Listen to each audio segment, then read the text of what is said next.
എല്ലാവർക്കും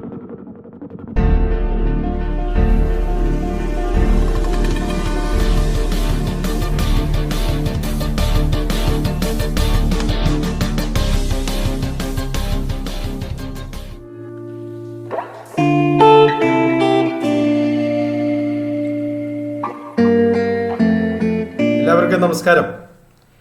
എൻ്റെ മറ്റൊരു ടെക്നിക്കൽ വീഡിയോയിലേക്ക് ഞാൻ നിങ്ങളെ എല്ലാവരെയും സ്വാഗതം ചെയ്യുന്നു. എൻ്റെ പേര് ജെയിംസ് കുട്ടി തോമസ്, റിട്ടയേർഡ് ഇലക്ട്രിക്കൽ ഇൻസ്പെക്ടറാണ്. ഞാൻ എൻ്റെ ഈ യൂട്യൂബ് ചാനലിൽ ചെയ്യുന്നത് എൻ്റേതായ ചില എക്സ്പീരിയൻസുകളും ചില ഇൻഫർമേഷൻസ് കുറച്ചുകൂടി അപ്ഡേറ്റ് ചെയ്യുകയും ചെയ്ത് പൊതുജനങ്ങൾക്ക് പ്രയോജനപ്രദമാകത്തക്ക തരത്തിൽ കുറച്ച് സിംപ്ലിഫൈ ചെയ്ത് പല ഇൻഫർമേഷൻസ് ഷെയർ ചെയ്യുകയാണ് ചെയ്യുന്നത്. പല ഫീഡ്ബാക്കും എനിക്ക് കിട്ടിയിട്ടുണ്ട്. എൻ്റെ ചാനലിൽ വളരെ ലളിതമായിട്ട് കാര്യങ്ങൾ പറഞ്ഞു കൊടുക്കുന്നു എന്നുള്ള തരത്തിൽ പലരും അഭിപ്രായപ്പെട്ടിട്ടുണ്ട്. എൻ്റെ ഒരു ദൗത്യം അത് തന്നെയാണ്. കാരണം എനിക്ക് എന്തൊക്കെയോ കുറച്ച് കാര്യങ്ങൾ അറിയാം.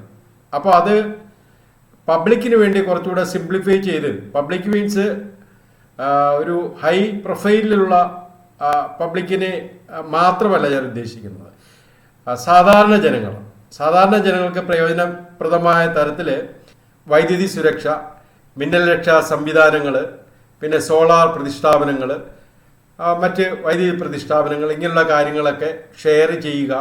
അതൊക്കെ കുറച്ച് ലളിതമായിട്ട് മനുഷ്യർക്ക് മനസ്സിലാകുന്ന ഭാഷയിൽ പ്രസൻറ്റ് ചെയ്യുക എന്നുള്ളതാണ് എൻ്റെ ഈ ചാനലിൻ്റെ ലക്ഷ്യം. അപ്പോൾ ഇത് നിങ്ങൾ ഈ ഇൻഫർമേഷൻസ് കൂടുതൽ ആൾക്കാരിലേക്ക് ഷെയർ ചെയ്യുക. ഈ യൂട്യൂബ് ചാനൽ ദയവായി സബ്സ്ക്രൈബ് ചെയ്യുക. ഇന്നത്തെ വീഡിയോയിലെ വിഷയം ഇലക്ട്രിക് പോസ്റ്റിലൂടെ വാർത്താവിതരണ ലൈനുകൾ, കമ്മ്യൂണിക്കേഷൻ ലൈനുകൾ വലിക്കുന്നതുമായി ബന്ധപ്പെട്ടാണ്. കേബിൾ TV അല്ലെങ്കിൽ KSEBയുടെ കമ്മ്യൂണിക്കേഷൻ ചാനലുകൾ അങ്ങനെയുള്ളതൊക്കെ ട്രാൻസ്ഫർ ചെയ്യുന്നതുമായിട്ട് ഈ ലൈനുകളിലൂടെ ട്രാൻസ്ഫർ ചെയ്യുന്നതുമായിട്ടുള്ളതാണ്. അപ്പോൾ അതിൻ്റെ ഒരു ഫസ്റ്റ് പാർട്ടാണ് ഇന്നത്തെ വീഡിയോ. നമുക്ക് വിഷയത്തിലേക്ക് കിടക്കാം. ഇലക്ട്രിക്കൽ ഇൻസ്പെക്ടറേറ്റ് ഡിപ്പാർട്ട്മെൻറ്റിൻ്റെ ചില ഫങ്ഷൻസ് ആണ് ഇപ്പോൾ ഞാൻ സ്ക്രീനിൽ കാണിച്ചിരിക്കുന്നത്. ഇതിൻ്റെ അകത്ത് ചില പോയിന്റ്സൊക്കെ ഞാൻ നേരത്തെ പഴയ വീഡിയോകളിലൊക്കെ ഡിസ്കസ് ചെയ്തിട്ടുള്ളതാണ്.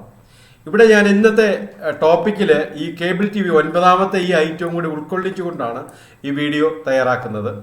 അപ്പോൾ കേബിൾ TV എന്താണ്? കേബിൾ TV നമ്മൾ ഈ റൈറ്റ് സൈഡിൽ കണ്ടില്ല, ഒരു ആൻറ്റിന വെച്ചിട്ട് നമ്മൾ പണ്ട് TV ഒക്കെ കാണുന്നത് ഇങ്ങനെയായിരുന്നു. നമുക്കതിലെ ഒരു ചാനലേ കിട്ടുള്ളായിരുന്നു. ഇപ്പോൾ നമ്മൾ കുറച്ചുകൂടെ ആ സ്റ്റേജിൽ നിന്ന് അല്പം കൂടെ അഡ്വാൻസ്ഡ് ആയിട്ട് വന്ന ഒരു ടെക്നോളജിയാണ് കേബിൾ TV, CATV അല്ലെങ്കിൽ കേബിൾ ടെലിവിഷൻ എന്നൊക്കെ നമ്മൾ പറയുന്നത്. അപ്പോൾ ഈ കേബിൾ TV എന്ന് പറയുന്നത് KSEBയുടെ പോസ്റ്റിലൂടെയാണ് വലിക്കുന്നത്. നമുക്കറിയാം. ഞാനിവിടെ ഈ പടത്തിൽ കാണിച്ചിട്ടുണ്ട്. KSEBയുടെ പോസ്റ്റാണ് ഇതിനായിട്ട് സാധാരണ ഉപയോഗിക്കുന്നത്. ഗവൺമെൻറ് അത് നിയമപരമായിട്ട് അംഗീകരിച്ചിട്ടുണ്ട്. അതിന് ചില നിബന്ധനകളൊക്കെ ഉണ്ട്. അതൊക്കെയാണ് നമ്മുടെ ഈ വീഡിയോയിൽ ഇന്നത്തെ വിഷയം. അപ്പോൾ ഈ KSEBയുടെ പോസ്റ്റ് ഇതിനായിട്ട് ആദ്യമായിട്ട് ഉപയോഗിച്ചത് ഏഷ്യാനെറ്റ് എന്ന് പറഞ്ഞ കമ്പനിയാണ് ഉപയോഗിച്ചത്. കേബിൾ TV ഓപ്പറേറ്ററാണ് ഇത് ഉപയോഗിച്ചത്. അപ്പോൾ ഇതിൽ പിന്നെ ഈ ലൈനിലൂടെ നമുക്ക് ആദ്യം നമ്മൾ ആൻറ്റിനയിലൂടെ ഒരു ചാനൽ കണ്ടതുപോലെ അല്ല, ധാരാളം TV ചാനലുകൾ കിട്ടുമായിരുന്നു നമുക്ക് കേബിൾ TVയിലേക്ക് നമ്മൾ മാറിയപ്പോഴും. അപ്പോൾ അതുകൊണ്ട് കൂടുതൽ ജനകീയമാക്കുവാനായിട്ട് ലോകമെമ്പാടും ഇതുപോലെ വൈദ്യുതി പോസ്റ്റുകൾ ഇതിനുവേണ്ടി ഉപയോഗിക്കുന്നുണ്ട്. അതിൻ്റെ ഭാഗമായിട്ട് നമ്മുടെ കേരളത്തിൽ അല്ലെങ്കിൽ ഇന്ത്യയിലും അത് ഉപയോഗിക്കുകയായിരുന്നു ചെയ്തത്. അപ്പോൾ ഈ കേബിൾ TV നേരത്തെ നമുക്കൊരു RF cable, radio frequency cable അല്ലെങ്കിൽ കോയാക്സിൽ കേബിൾ എന്ന് പറയും. ഞാനിവിടെ ഈ പടത്തിൽ കാണിച്ചിട്ടുണ്ട്. ഒരു മെറ്റൽ കൊണ്ടുള്ള അല്ലെങ്കിൽ ലോഹം കൊണ്ടുള്ള ഒരു വയർ തന്നെയാണ് കോയാക്സിൽ കേബിൾ. അതിൻ്റെ അകത്തൂടെ ഒരു കമ്പി കാണും. അപ്പോൾ അത് ഉദ്ദേശിക്കുന്നത് മെറ്റൽ കൊണ്ടുള്ളതാണെന്ന് പ്രത്യേകിച്ച് ഞാൻ എടുത്തു പറയാണ്. അപ്പോൾ ഇതിനെ നമ്മൾ RF കേബിൾ എന്ന് പറയുന്നു. അപ്പോൾ ടെക്നോളജി മാറുന്നുണ്ട്. ഇതിന് പകരം നമ്മൾ ഫൈബറിലേക്ക് പോകുന്നുണ്ട്. റൈറ്റ് സൈഡിൽ കണ്ടില്ലേ, ഇതിന് ഒപ്റ്റിക്കൽ ഫൈബർ എന്നാണ് പറഞ്ഞത്. ഈ ഒപ്റ്റിക്കൽ ഫൈബർ എന്ന് പറഞ്ഞാൽ ശരിക്കും ഒരു ഗ്ലാസ് ട്യൂബാണ്. ആ ഗ്ലാസ് ട്യൂബിലൂടെ നമ്മൾ ഫിസിക്സ് പഠിച്ചവർക്കറിയാം ടോട്ടൽ ഇന്റേണൽ റിഫ്ലക്ഷൻ. ഒരു സിഗ്നൽ പോകുന്നു, ഒരു പർട്ടിക്കുലർ ആംഗിളിൽ ഒരു ഭിത്തിയിൽ പതിച്ചു കഴിഞ്ഞാൽ അത് റിഫ്ലക്റ്റ് ചെയ്യുന്നു. അതിനാണ് ടോട്ടൽ ഇന്റേണൽ റിഫ്ലക്ഷൻ. ഒരു ട്യൂബിൻ്റെ അകത്തൂടെ പോകുന്ന ആ ഒരു പ്രിൻസിപ്പിൾ. ട്യൂബിൻ്റെ അകത്തൂടെ ഒരു പർട്ടിക്കുലർ ആംഗിളിൽ വിടുന്നു. അപ്പോൾ ആ ട്യൂബിൻ്റെ അകത്തൂടെ തന്നെ കൂടുതൽ ലോസ് ഇല്ലാതെ ഒരു ലൈറ്റ് സിഗ്നൽ നമുക്ക് കടത്തി വിടുവാൻ പറ്റും. അതാണ് ഈ ഒപ്റ്റിക്കൽ ഫൈബറിൻ്റെ പ്രിൻസിപ്പിൾ ബേസിക്കായിട്ട് പറയുകയാണെങ്കിൽ. അപ്പോൾ ഇതിലെ ഒപ്റ്റിക്കൽ ഫൈബറിൻ്റെ ഒരു മെച്ചം എന്താണെന്ന് വെച്ചാൽ ഇലക്ട്രോമാഗ്നറ്റിക്സ് ഡിസ്റ്റർബൻസ് ഉണ്ടാകത്തില്ല. അതായത് തൊട്ടടുത്തൂടെ കറണ്ട് കണ്ടക്ടർ പോയാലും അതിനകത്ത് ഡിസ്റ്റർബൻസ് ഉണ്ടാകത്തില്ല. പക്ഷേ ലെഫ്റ്റ് സൈഡിൽ കാണുന്ന RF കേബിളിൽ അങ്ങനെയല്ല, അത് ഡിസ്റ്റർബൻസ് ഉണ്ടാവും. അപ്പോൾ ഇവിടെ കണ്ടില്ലേ, ഇതിലെ വേറൊരു പ്രത്യേകത പറഞ്ഞാൽ ഒപ്റ്റിക്കൽ ഫൈബർ എന്ന് പറഞ്ഞാൽ ഒരു ഫൈബർ മാത്രമല്ല, നമുക്ക് ഒരുപാട് ഒരൊറ്റ കേബിളിൽ തന്നെ ഒരുപാട് ഫൈബറുകൾ കാണും. കണ്ടില്ലേ, ഒരുപാട് ഫൈബറുകൾ കാണും. അതിൻ്റെ ഒരു പിക്ചറിൻ്റെ ഒരു എഫക്റ്റ് കിട്ടാൻ വേണ്ടി ഞാൻ 2 പടം ഞാൻ കാണിച്ചിട്ടുണ്ട്. അപ്പോൾ ഇതാണ് ഒപ്റ്റിക്കൽ ഫൈബർ ഉപയോഗിക്കുന്നു. ലെഫ്റ്റ് സൈഡിൽ RF കേബിൾ. അപ്പോൾ 2 കാര്യങ്ങളാണ് നമ്മൾ ഇന്ന് എടുത്ത് പറയുന്നത്. ഒന്ന് RF കേബിളും ഒന്ന് ഒപ്റ്റിക്കൽ ഫൈബർ കേബിൾ. ഇത് രണ്ടും നമ്മൾ ഈ കേബിൾ TVക്ക് വേണ്ടി ഉപയോഗിക്കുന്നതാണ്. അതിന് നമ്മൾ ഇലക്ട്രിക് പോസ്റ്റുകൾ ഉപയോഗിക്കുന്നുണ്ട്. 2000 ഇറക്കി ഒരു കോടതി വിധിയോടനുബന്ധിച്ചാണ് ഈ KSEB പോസ്റ്റുകൾ നമുക്ക് ഉപയോഗിക്കാം എന്ന് ഗവൺമെൻറ് തീരുമാനിച്ചത്. അതിൻ്റെ ഒരു ഓർഡറാണ്, ഗവൺമെൻറ് ഓർഡറാണ് ഞാൻ ഈ സ്ക്രീനിൽ കാണിച്ചിരിക്കുന്നത്. ഇതിനകത്ത് പറഞ്ഞിരിക്കുന്നത് KSEBയുടെ പോസ്റ്റുകൾ ഇതിനായിട്ട് ഉപയോഗിക്കാം എന്നുള്ളതാണ്. KSEBയുടെ പോസ്റ്റുകൾ ഉപയോഗിക്കുക എന്ന് പറഞ്ഞാൽ ശരിക്കും ഇതിൽ വായിച്ചാൽ നമുക്ക് മനസ്സിലാകും. KSEBയിൽ അതിനുവേണ്ടി ഒരു ടെക്നിക്കൽ കമ്മിറ്റി ഉണ്ടാക്കി ഇലക്ട്രിക്കൽ ഇൻസ്പെക്ടറേറ്റുമായിട്ട് ചേർന്ന് ഗൈഡ് ലൈൻസ് ഉണ്ടാക്കി. ആ ഗൈഡ് ലൈൻസിനെ അടിസ്ഥാനപ്പെടുത്തിക്കൊണ്ടാണ് KSEBയുടെ പോസ്റ്റുകളിലൂടെ നമ്മൾ കേബിൾ TV ലൈനുകൾ വലിക്കുവാൻ തീരുമാനിച്ചത്. മനസ്സിലായില്ലേ? അതിൻ്റെ വിശദമായ കാര്യങ്ങൾ, അതിൻ്റെ ഫീസും കാര്യങ്ങളും എല്ലാം ഇതിലുണ്ട്. അതിൻ്റെ പ്രകാരം ഞാൻ സംസാരിക്കുന്നുണ്ട് ഇതിൻ്റെ അകത്ത്.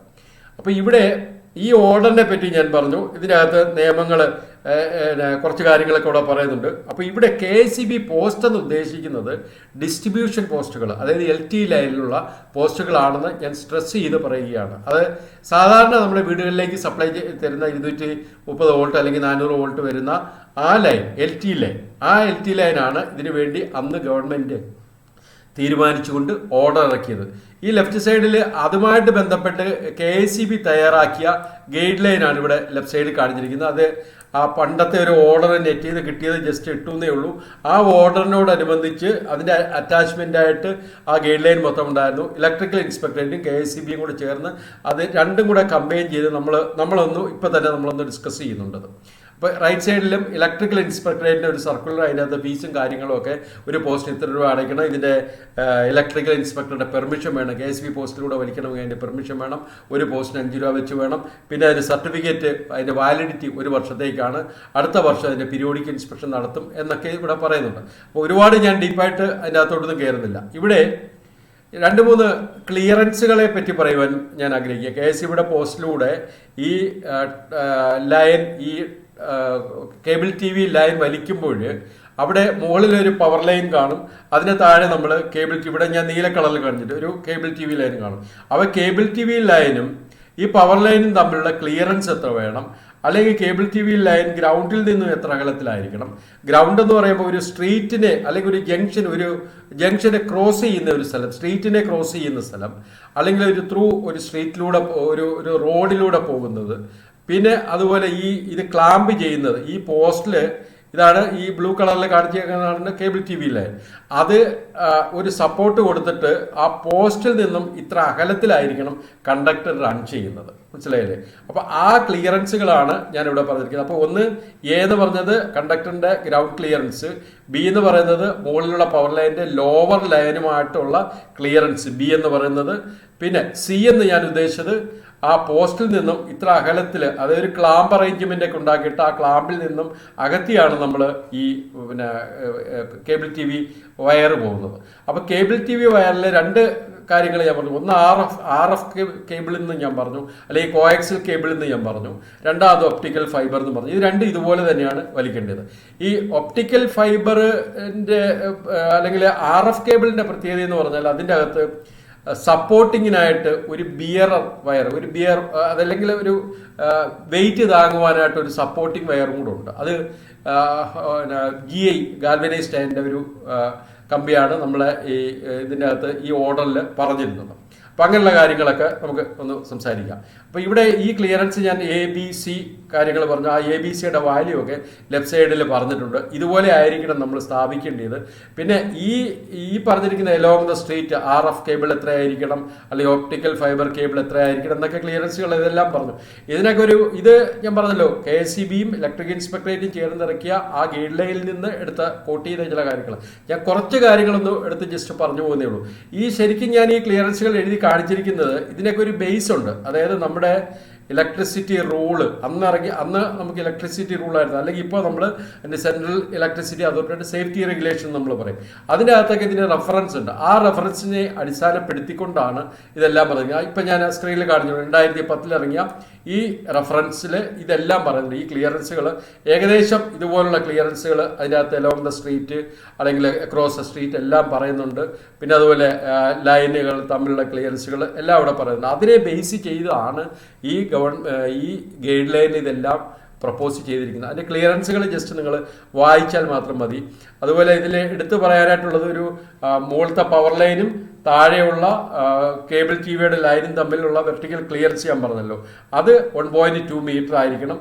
നമുക്ക് ഈ ടോപ്പിക്ക് അല്പം കൂടി ദീർഘമായിട്ട് പറയുവാനുണ്ട്.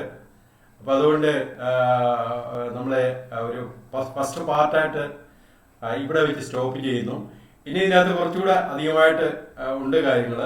നമ്മൾ കേബിൾ ടി വി എന്ന് പറയുന്ന സംഗതി കംപ്ലീറ്റ് പറഞ്ഞിട്ടില്ല.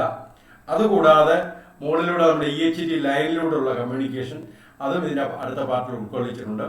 നിങ്ങൾക്ക് ഈ ഇൻഫർമേഷൻ ഉപകാരപ്രദമായി എന്ന് ഞാൻ വിശ്വസിക്കുന്നു. അപ്പോൾ ഇത് കൂടുതൽ പേരിലേക്ക് ഷെയർ ചെയ്യുക ദയവ് ചെയ്ത്. എന്നിട്ട് എൻ്റെ വീഡിയോ മറ്റുള്ളവർക്ക് ഷെയർ ചെയ്യുന്നതിനോടൊപ്പം ഈ യൂട്യൂബ് ചാനൽ സബ്സ്ക്രൈബ് ചെയ്ത് ദയവായി സപ്പോർട്ട് ചെയ്യുക. നമുക്ക് മറ്റൊരു വീഡിയോയുമായി വീണ്ടും കാണാം. നിങ്ങൾ ക്ഷമയോടെ ഈ വീഡിയോ ശ്രദ്ധിച്ചതിന് നന്ദി പറയുന്നു.